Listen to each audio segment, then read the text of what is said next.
Hello dear student, how are you? I hope all are fine. Dear student, electrochemistry chapter આપણે કેમિસ્ટ્રીમાં ભણી રહ્યા છીએ. છેલ્લે તમે લેક્ચર નંબર 2 જોયો હશે, સમજેલો હશે. એમાં EMF શબ્દ આવેલો હશે, પોટેન્શિયલ ડિફરન્સ શબ્દ આવેલો છે. તો EMF અને પોટેન્શિયલ ડિફરન્સ કોને કહેવાય, એ બે વચ્ચેનો તફાવત એ આપણે સમજવાનું છે. આપણો આજનો ઇલેક્ટ્રોકેમિસ્ટ્રીમાં લેક્ચર નંબર 3 તમે જોઈ રહ્યા છો. લેક્ચર નંબર 1 and 2 ક્લિયર તમે કરેલો હશે. એમાં EMF શબ્દ આવ્યો, ઇલેક્ટ્રોમોટિવ ફોર્સ, વિદ્યુત ચાલક બળ. અહીંયા ફોર્સ શબ્દ આવે છે પણ હકીકતે એ કોઈ બળ નથી, બરાબર, પણ નામ આપેલું છે ઇલેક્ટ્રોમોટિવ ફોર્સ. શું છે? EMF અને પોટેન્શિયલ ડિફરન્સ વચ્ચેનો તફાવત મુદ્દા દ્વારા સમજીએ. આ કે આપણે બોર્ડમાં તમારે આપવાનો નથી જવાબ, ક્યાંય તમારે MCQ આવે તો સોલ્વ કરવા થાય ફોર નીટના પોઈન્ટ ઓફ વ્યૂ. ઓકે, તો સમજતા જઈએ. Difference between EMF and potential difference. EMF, EMF કોને કહેવાય? EMF is the potential difference the two electrodes of the cell when no current is flowing in the circuit. એટલે પ્રકારની open circuit હોય, સર્કિટમાં વિદ્યુત પ્રવાહ, કોઈ કરંટનું વહન થતું ન હોય ત્યારે બે વિદ્યુત ધ્રુવો વચ્ચેનો પોટેન્શિયલ તફાવત એને EMF કહેવાય. બરાબર છે? જ્યારે પોટેન્શિયલ ડિફરન્સ કોને કહેવાય? તો potential difference is the difference between the electrode potential of the two electrode under any condition. એટલે બે વિદ્યુત ધ્રુવો વચ્ચેનો પોટેન્શિયલનો તફાવત કોઈ પણ કન્ડિશનમાં, કોઈ પણ પરિસ્થિતિમાં એને પોટેન્શિયલ ડિફરન્સ કહેવાય. આ when current not flowing, that time different electron potential between two electron, બે વિદ્યુત ધ્રુવો વચ્ચેનો પોટેન્શિયલનો તફાવત પણ જ્યારે પ્રવાહ પસાર ન થતો હોય ત્યારે. અને આ કોઈ પણ કન્ડિશનમાં બે વિદ્યુત ધ્રુવો વચ્ચેનો પોટેન્શિયલનો તફાવત. બરાબર છે? Next 2, EMF can be measured by potentiometric method only. આ પોટેન્શિયોમેટ્રિક મેથડ વડે EMF છે મેઝર થાય, બંને વોલ્ટ એકમમાં જ માપવામાં આવે. પણ આના માટે એકદમ સાચો માપ, એકદમ સચોટ મૂલ્ય EMF, એના માટે પોટેન્શિયોમીટર નામનું સાધનનો ઉપયોગ થાય. આ પોટેન્શિયોમેટ્રિક પરથી તમારે ફિઝિક્સમાં ક્યાં આવશે, બરાબર? વોલ્ટમાં, વોલ્ટ એકમમાં જ મપાય. અને potential difference can be measured by simple voltmeter. સાદા વોલ્ટમીટર વડે પોટેન્શિયલ ડિફરન્સ માપવામાં આવે. બરાબર છે? એકદમ સચોટ જે આપણે કહીએ ડિફરન્સ માપવો તો પોટેન્શિયોમીટર. બરાબર? Number 3, EMF is the maximum voltage obtainable from the cell. એટલે કોષમાંથી મહત્તમ વોલ્ટેજ મળે એને EMF કહેવાય. મહત્તમ, મેક્સિમમમાં મેક્સિમમ, જેટલામાં વધુમાં વધુ વોલ્ટેજ જે હોય એ મળી જાય એને એ કોષનો EMF કહેવાય. જ્યારે potential difference is less than the maximum voltage obtainable from the cell. Potential difference જે હોય એ જે તે કોષમાંથી મહત્તમ જે વોલ્ટેજ મળતા હોય એનાથી ઓછો હોય. તમને ખબર હોય તો ઘણી બેટરીઓ હોય, એ બેટરીઓ પર લખેલું હોય 12 વોલ્ટ પાવર આપે, પણ હકીકતે એ બેટરીઓ છે 12 વોલ્ટ કરતા એમાં ઓછા વોલ્ટેજ મળતા હોય. તો એ પોટેન્શિયલ ડિફરન્સ છે. મેક્સિમમ જો એ જેટલા છે એટલા જ વોલ્ટેજ તમને મળે તો એ EMF કહેવાય. બરાબર? અને આવું પોટેન્શિયલ ડિફરન્સ જનરેટ થવાનું કારણ શું હોય? તો આપણે ખબર છે કે આ જે વિદ્યુત રાસાયણિક કોષ હોય એટલે બેટરી, એમાં ધન ધ્રુવ ને ઋણ ધ્રુવ ડૂબાડેલા હોય. ધન ધ્રુવ ને ઋણ ધ્રુવ ડૂબાડેલા હોય એટલે એમાં એક પ્રકારની રેડોક્સ ક્રિયા જનરેટ થાય. એનોડ પરથી ઇલેક્ટ્રોન કેથોડ તરફ પેલો તાર જોડી દો એટલે ઇલેક્ટ્રોન છે ને એની મૂવમેન્ટ ચાલુ થાય. ઇલેક્ટ્રોનની જે મૂવમેન્ટ ચાલુ થાય એને કારણે બે વચ્ચે પોટેન્શિયલ ડિફરન્સ જનરેટ થાય. બરાબર છે? એટલે એક પ્રકારની chemical energy convert into electrical energy. એટલે બરાબર. અને આ જે EMF હોય, EMF, બરાબર, તો ઇલેક્ટ્રોમોટિવ ફોર્સ એટલા માટે કીધો છે કે એ જે તે બેટરીને કારણે તમને ખબર હોય તો વિવિધ પંખા, મોટર બધું ચલાવી શકાય. એટલે એક પ્રકારની એમાંથી એનર્જી મળે, એટલે એક પ્રકારનું બળ કીધેલું છે. બરાબર છે, એટલા માટે આપણે ફોર્સ શબ્દ લઈએ છીએ. EMF is responsible for the flow of steady current in the circuit.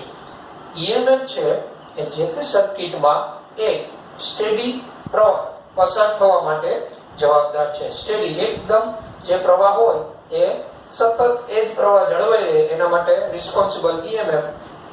Number 4, potential difference is not responsible for the flow of steady current in the circuit.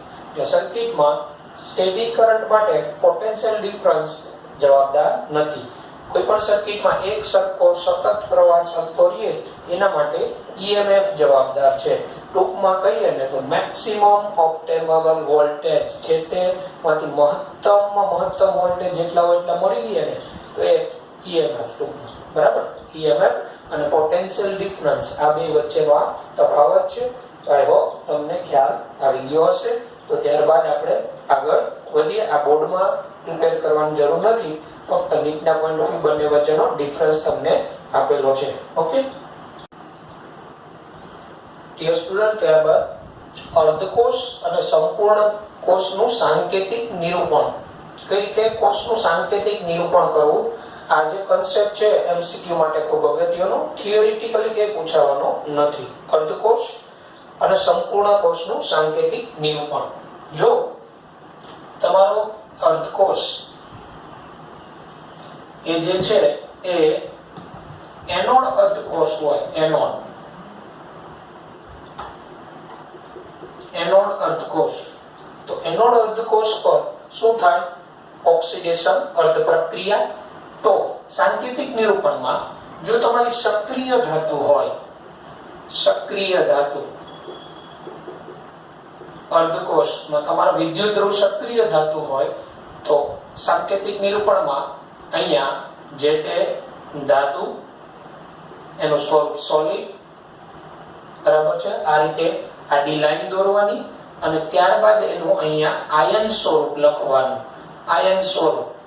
Okay, અને આયન સ્વરૂપ લખો, એની કોઈ સાંદ્રતા હોય તો અહીંયા કૌંસમાં લખવાની 1 મોલર, 2 મોલર, 0.2. તો આ જે થયું એ એનોડ અર્ધકોષ થયો. અને જો અર્ધકોષ તરીકે કેથોડ હોય, કેથોડ તરીકે હોય કેથોડ અર્ધકોષ, તો કેથોડ અર્ધકોષ હોય તો M+ aqueous / M solid, cathode અર્ધકોષ તરીકે હોય તો. બરાબર, આ હવે આપને ખબર છે આ બે અર્ધકોષને જોડવામાં આવે ત્યારે સંપૂર્ણ કોષ બને. અહીંયા આપણે દાખલા તરીકે ઉદાહરણ તરીકે લઈએ ઝિંક, તો અહીંયા Zn solid / Zn2+ aqueous. તો ઝિંક અર્ધકોષનું સાંકેતિક નિરૂપણ થયું. ઉદાહરણ તરીકે લઈએ, બરાબર, કોપર અર્ધકોષ હોય અને આમ જોયું તો અર્ધકોષ જે છે આ એનોડ અને કેથોડ મેં તમને સંપૂર્ણ કોષ સમજાવવા દર્શાવ્યું. હવે આ કોષ જે છે સંપૂર્ણ બની જાય તો ત્યારે શું આવે? સંપૂર્ણ કોષ માટે. તો સંપૂર્ણ કોષ માટે, તો સંપૂર્ણ કોષ માટે સૌપ્રથમ એનોડ હોય ને, એનોડ અર્ધકોષ, એને ડાબી બાજુ લખવાનું. એનોડ લેફ્ટ હેન્ડ સાઈડ, એટલે એનોડ પર લેફ્ટ હેન્ડ સાઈડ જે મેટલ નું સ્વરૂપ જે કાંઈ હોય, બરાબર, સોલિડ. અહીંયા એ મેટલ આયન એટલે એનું આયન સ્વરૂપ હોય લખવાનું. આયન એનોડ બાજુનો અર્ધકોષ થયો. અને આ સક્રિય માટે હું વાત કરી રહ્યો છું. અને એનોડ ધ્રુવ તમને ખબર હોય તો નેગેટિવ પોલ હોય, એટલે અહીંયા તમે નેગેટિવ બતાવી શકો. હવે આ મેટલ આયન થઈ ગયો. તમને ખબર હોય તો બે અર્ધકોષને જોડવા માટે ક્ષારક સેતુનો ઉપયોગ થાય. તો અહીંયા મેટલ આયન, પછી બે ઊભી લાઈન દર્શાવવાની. આ બે ઊભી લાઈન શું દર્શાવે? સિમ્બોલિક રજૂઆત ક્ષારક સેતુની. બરાબર છે. હવે ત્યારબાદ હંમેશા અહીંયા ક્ષારક સેતુની બાજુમાં જે કેથોડ અર્ધકોષની પ્રક્રિયા આવે અહીંયા રાઈટ હેન્ડ સાઈડ, પણ કેથોડ અર્ધકોષમાં જે આયન સ્વરૂપ હોય, આયન સ્વરૂપ એને અહીંયા ક્ષારક સેતુની બાજુમાં લખવાનું. એટલે મેટલ આયન એન, પછી આડી લાઈન અને પછી મેટલ, અને અહીંયા શું આવે? Positive pole. એટલે સંપૂર્ણ કોષના સાંકેતિક નિરૂપણમાં એનોડ અર્ધકોષને ડાબી બાજુ લખાય, કેથોડ અર્ધકોષને જમણી બાજુ લખાય. લખતી વખતે શું પેલા મેટલ સોલિડ સક્રિય ધાતુ માટે વાત કરું છું, બરાબર છે. સક્રિય વિદ્યુત ધ્રુવ હોય તો વાયુ વિદ્યુત ધ્રુવ માટે શું કરવાનું એ જણાવું છું, બરાબર. અહીંયા મેટલ સોલિડ ઊભી લાઈન આ રીતે આની મેટલ આયન, પછી બે અર્ધકોષને જોડવા માટે ક્ષાર સેતુનો ઉપયોગ કરો, એને આ રીતે બે ઊભી લાઈન વડે દર્શાવાય. ત્યારબાદ કેથોડ પરની જે પ્રક્રિયા હોય ને એમાં આયન સ્વરૂપ હોય ને, આયન સ્વરૂપ હંમેશા ક્ષાર સેતુની બાજુમાં જ આવે. ક્ષાર સેતુની બાજુમાં આયન સ્વરૂપ લખવાનું, આયન સ્વરૂપ. ત્યારબાદ આ રીતે ઊભી લાઈન કે આ લાઈન અને મેટલ, પોઝિટિવ ફોર કેથોડ અને નેગેટિવ ફોર એનોડ. આ હવે દાખલા તરીકે હું અહીંયા ડેનિયલ કોષનું સાંકેતિક નિરૂપણ લખું તો ડેનિયલ કોષ માટે સાંકેતિક નિરૂપણમાં શું આવે યાદ કરો. એનોડ ઉપર શું હતું? ઝિંક. તો મેટલ Zn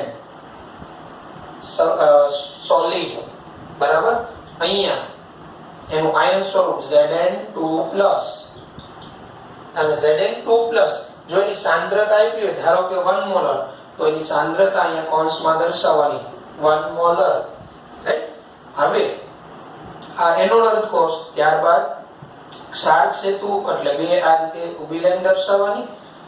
ત્યારબાદ ડેનિયલ કોષમાં કેથોડમાં તરીકે કોપર વિદ્યુત ધ્રુવ તો Cu2+, એની સાંદ્રતા 1 મોલર. ત્યારબાદ ડેશ Cu સોલિડ, બરાબર.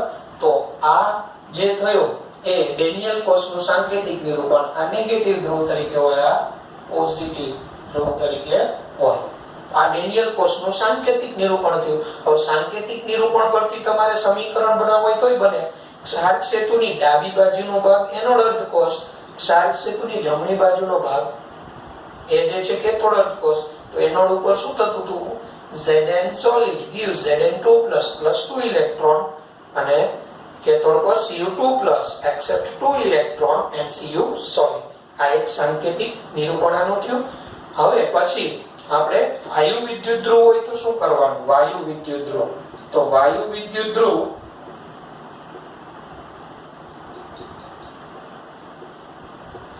દાખલા તરીકે હાઇડ્રોજન વિદ્યુત ધ્રુવ હોય તો આ બધા વાયુ વિદ્યુત ધ્રુવ હોય તો એને સપાટીની જરૂર પડે, બરાબર. તો એમાં નિષ્ક્રિય વિદ્યુત ધ્રુવ ડૂબાડેલા હોય. પ્લેટિનમ છે, ગોલ્ડ છે, આ બધા નિષ્ક્રિય વિદ્યુત ધ્રુવોમાં, સ્ટીલના સળિયા છે, તો આ બધા નિષ્ક્રિય વિદ્યુત ધ્રુવોમાં આવે, બરાબર. તો વાયુ વિદ્યુત ધ્રુવમાં આવા સળિયા ડૂબાડેલા હોય, એની સપાટી ઉપર આવી ઓક્સિડેશન અર્ધ પ્રક્રિયા, રિડક્શન અર્ધ પ્રક્રિયા થતી હોય.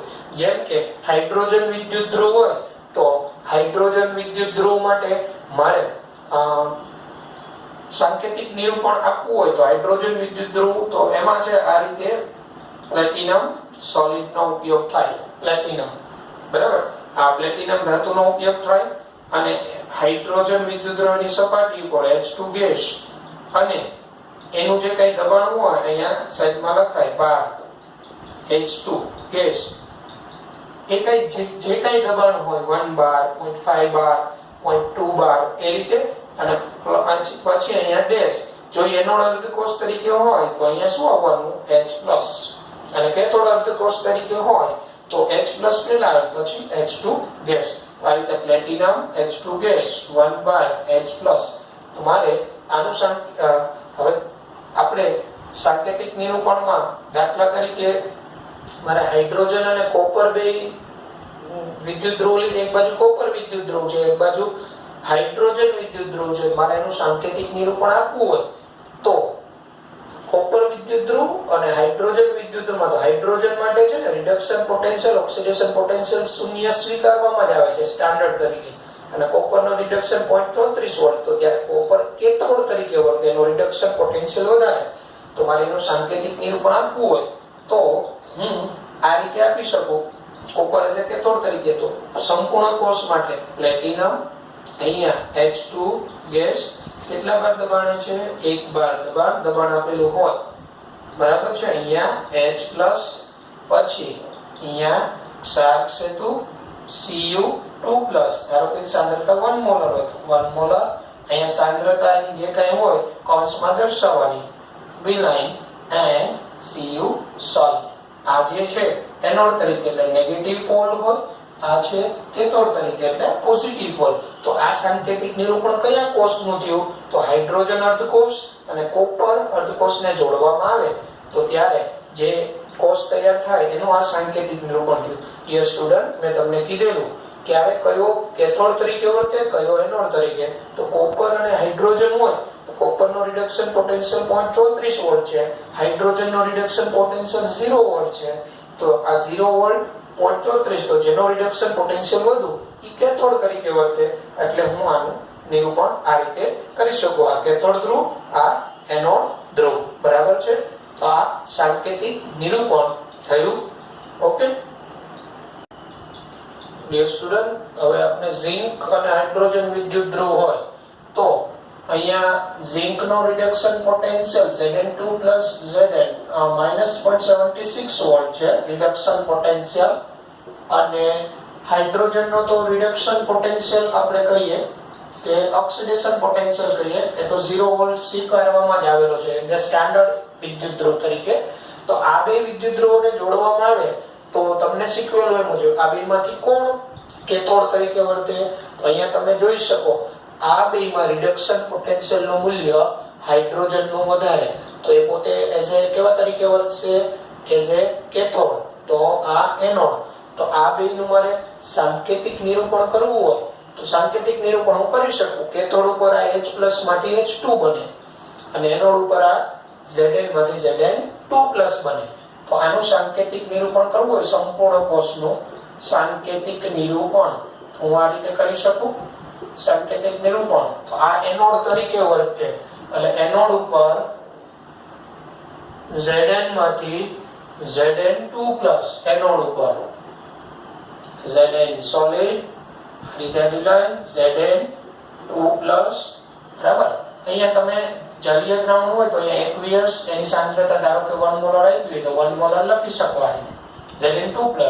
ક્ષાર સેતુ માટે બે ઊભી લાઈન. ત્યારબાદ હવે આ એનોડ ધ્રુવ પરની પ્રોસેસ પૂરી થઈ. કેથોડ ધ્રુવ ઉપર તો કેથોડ ધ્રુવ પર H+ એક્વાયસ ધારો કે એની સાંદ્રતા 1 મોલર. ઓકે, ત્યારબાદ આ રીતે આડી લાઈન એક દોરવાની આમ, અને અહીંયા H2 અને કેવો હોય ગેસ અને દબાણ 1 બાર દાખલા તરીકે તો જે દબાણ આપ્યું એ લખવાનું. બરાબર? અને વાયુ વિદ્યુત ધ્રુવ આપ્યો તો એમાં નિષ્ક્રિય વિદ્યુત ધ્રુવ સપાટી પર પ્રક્રિયા થતી હોય પ્લેટિનમ કેવા લેવામાં આવે. બરાબર? પ્લેટિનમ તાર કેવા. તો આ આનું સાંકેતિક નિરૂપણ થઈ ગયું. તો આવી રીતે તમને હવે આનાથી ઉલટું કે સાંકેતિક નિરૂપણ આપેલા હોય તમને અને સાંકેતિક નિરૂપણ પરથી તમને એના એનોડ અને કેથોડ પરની અર્ધ પ્રક્રિયાના સમીકરણ લખો એવું કે તો પણ આવડવું જોઈએ સાંકેતિક નિરૂપણ પરથી. બરાબર? અને યાદ રાખવાનું જે કોઈ પણ કોષ હોય ને એનો પોટેન્શિયલ હંમેશા ધન જ હોય. ઈ સેલ જે મળે ને કોષનો એ ધન જ હોય. જો કોઈ કોષનો કોષ પોટેન્શિયલ ક્યારે નેગેટિવ મળે ને તો એનો અર્થ એવો થાય કે વાસ્તવમાં જેને એનોડ માનવામાં આવ્યો છે એ કેથોડ હોઈ શકે અને જેને કેથોડ માનવામાં આવ્યો છે એ એનોડ હોય. કારણ કે કોષ પોટેન્શિયલ વિદ્યુત રાસાયણિક કોષ જે હોય એનો ઈ સેલ તો હંમેશા ધન જ હોય. કોષ પોટેન્શિયલ ક્યારેય તમને કોષ પોટેન્શિયલ જો નેગેટિવ જોવા મળે તો ધ્યાન રાખવું કે તમે જેને એનોડ માનો છો એ હકીકતે કેથોડ હશે અને જેને કેથોડ માનો છો એ એનોડ. તો આમાંથી ટ્વિસ્ટ કરીને આવો પ્રશ્ન બનાવો તો બને તમને કોઈ કોષનું સાંકેતિક નિરૂપણ આપી દે અને એમ કે આપેલ કોષનું જે સાંકેતિક નિરૂપણ છે આ કોષનો કોષ પોટેન્શિયલ નેગેટિવ છે, ઋણ છે. બરાબર? તો હવે આ કોષનો કોષ પોટેન્શિયલ ધન બનાવવા માટે શું કરવું જોઈએ? તો કઈ નહીં, એ જે કોષની જે સંજ્ઞા આપી હોય ને, બરાબર, એ સંજ્ઞાને ચેન્જ કરવાની. જેને એનોડ છે ને કેથોડ બનાવી દેવાનો, કેથોડ છે એને એનોડ, અને એનો કોષ પોટેન્શિયલ ધન થઈ જાય. અને કોષ પોટેન્શિયલ ધન જ હોય કારણ કે કોષ પોટેન્શિયલ ધન હોય ને તો જ એ પ્રક્રિયાનો ડેલ્ટા જી નેગેટિવ થાય અને ડેલ્ટા જી નેગેટિવ હોય તો જ એ વિદ્યુત રાસાયણિક કોષમાં થતી પ્રક્રિયા સ્પોન્ટેનિયસ હોય, સ્વયંસ્ફુરિત હોય. એટલે આ પ્રકારના સાંકેતિક નિરૂપણ કરતા આપણે આવડવા જોઈએ અને સાંકેતિક નિરૂપણ પરથી આપણે એનોડ અને કેથોડની એવી પ્રક્રિયાઓ આવડવી જોઈએ. તો હું અહીંયા તમને પોટેન્શિયલના મૂલ્ય દાખલા તરીકે આપું, બરાબર, અને એના પરથી તમે બે કોષને જોડવા હોય તો એના સાંકેતિક નિરૂપણ કેવી રીતે આપી શકો, બરાબર છે, સેલ્ફ સ્ટડીમાં જરા કરજો. જો હું અહીંયા કોષની જોડ આપું છું તમારા હોમવર્ક માટે. ફર્સ્ટ અહીંયા તમારે E0 Ni2 Ni, આ Ni2 નો રિડક્શન પોટેન્શિયલ -0.25 વોલ્ટ છે અને બીજો અર્ધકોષ તમારે લેવાનો Zn2 Zn નો રિડક્શન પોટેન્શિયલ -0.76 વોલ્ટ છે. તો તમારે જાતે શું કરવાનું, આ બે અર્ધકોષ મેં તમને આપેલા છે, તો આ બે અર્ધકોષને જોડવામાં આવે તો એનોડ અને કેથોડ પરની પ્રક્રિયાનું સમીકરણ અને સાંકેતિક નિરૂપણ આપવાનું તમારે. આનું સાંકેતિક નિરૂપણ. એવું જ નંબર 2 તમને દાખલા તરીકે E0 L3 Al જેનો રિડક્શન પોટેન્શિયલ છે -1.66 વોલ્ટ અને E0 Cu2 Cu જેનો રિડક્શન પોટેન્શિયલ 0.34 વોલ્ટ. હવે આ બે કોષને જોડવામાં આવે તો બનતા કોષનું સાંકેતિક નિરૂપણ. તો ડિયર સ્ટુડન્ટ, આ બેયને પહેલા તમારે જોવાના, એમાંથી કોષ પોટેન્શિયલ પરથી કયો એનોડ બનશે અને કયો કેથોડ એ નક્કી કરી અને પછી સાંકેતિક નિરૂપણ આપવાનું, રાઈટ. ત્યારબાદ તમને આ રીતે આપેલા હોય E0 અહીંયા Cl2 Cl minus 1.36 વોલ્ટ, બરાબર છે. Cl2 માંથી Cl minus, Cl2 as a gas છે તો વાયુ વિદ્યુત ધ્રુવ આવશે, બરાબર. અને E0 અહીંયા તમને આપેલું હોય Ag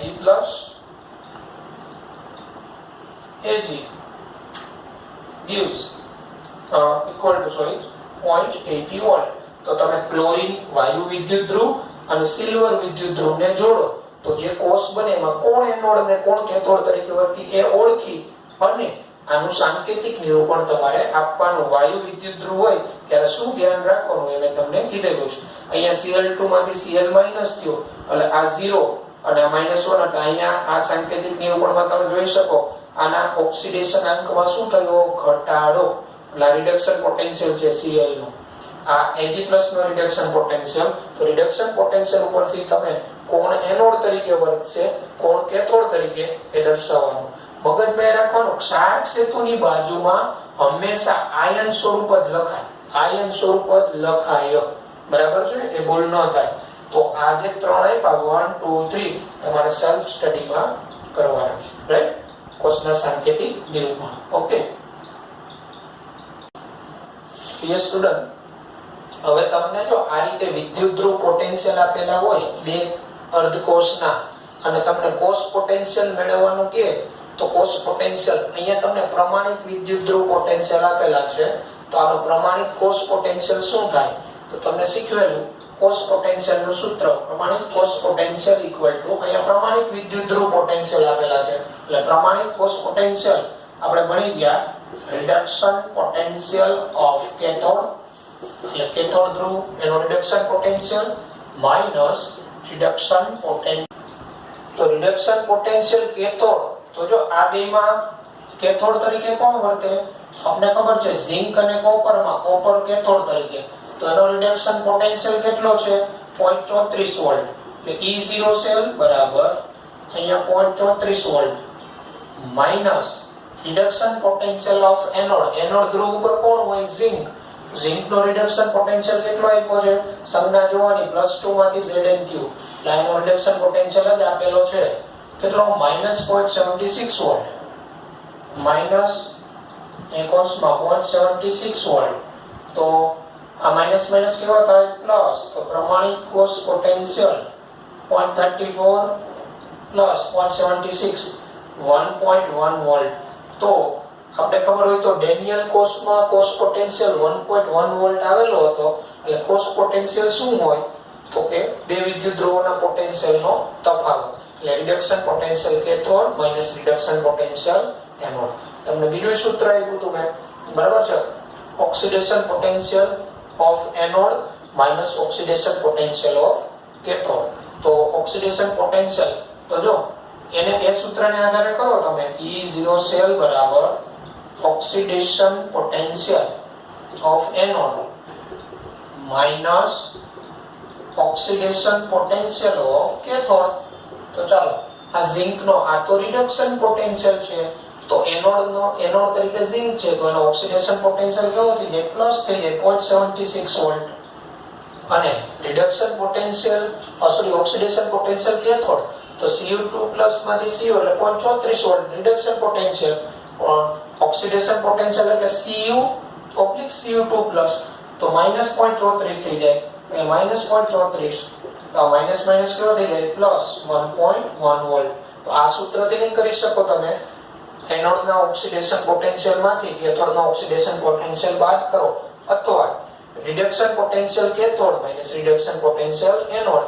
આ રીતે તમે કોસ પોટેન્શિયલ મેળવી શકો સૂત્રની મદદથી. તો તમને પેલા હમણાં આગળમાં મેં તમને સાંકેતિક નિરૂપણ માટે 3 કોષ આપ્યા છે, એ 3 કોષમાં મૂલ્ય આપેલા છે.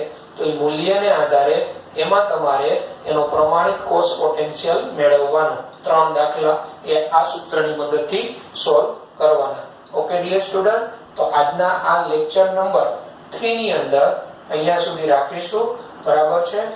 પછી આગળ વધીશું. Okay, take care, good bye.